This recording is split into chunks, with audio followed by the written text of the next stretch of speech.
کہ نگاہوں کے سامنے ہزاروں کا لشکر ہے جن کے ہاتھوں میں ننگی تلواریں ہیں، اور وہ امام عالی مقام کے قتل کرنے کے لیے پورے طور پر آمادہ ہیں۔ امام عالی مقام نے کربلا کے میدان میں پہنچنے کے بعد اپنے بھائی حضرت عباس علمبردار سے فرمایا، عباس کربلا پہنچ گئے، اب خیموں کو نصب کیا جائے۔ اس کے بعد میرے امام عالی مقام علیہ السلام نے فرمایا کہ عباس جب خیموں کو نصب کر دو تو گھر کی جو بیویاں ہیں انہیں خیمے میں داخل کر دینا، اور اس بات کا خیال رہے کیونکہ میرے گھر کی بیویاں پردہ دار ہیں، کسی غیر محرم کی نگاہ میرے گھر کی بیویوں پر نہ پڑنے پائے۔ حضرت عباس علمبردار نے تپتی ہوئی زمین پر خیموں کو نصب کرنا شروع کر دیا۔ کربلا کا تپتا ہوا صحرا اس بات کا گواہ ہے کہ حضرت عباس علمبردار نے خیموں کو اس طرح سے باندھا کہ کہیں سے بھی کسی شقی کی نظر نبی کے خاندان کی بیویوں پر نہ پڑے۔ عزیزان ملت اسلامیہ، تاریخ کربلا گواہ ہے کہ امام عالی مقام امام حسین علیہ السلام کے سامنے یزیدیوں کا ہزاروں کی تعداد میں لشکر ہے، ان کی ننگی تلواریں امام عالی مقام کے خون کی پیاسی ہیں۔ سیدہ زینب پاک بھی اس منظر کو دیکھ رہی ہیں۔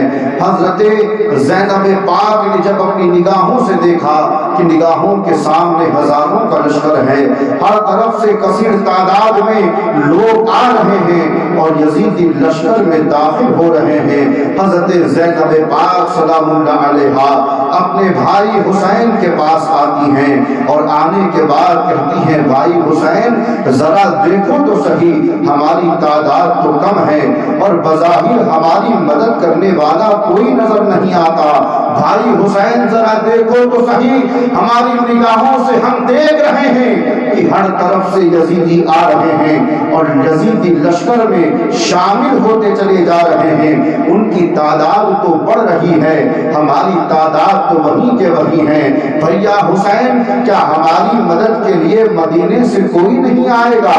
بھیا حسین کیا ہماری مدد کے لیے مکے سے کوئی نہیں آئے گا؟ امام عالی مقام خاموش ہیں، اپنی بہن کی گفتگو کو سنا۔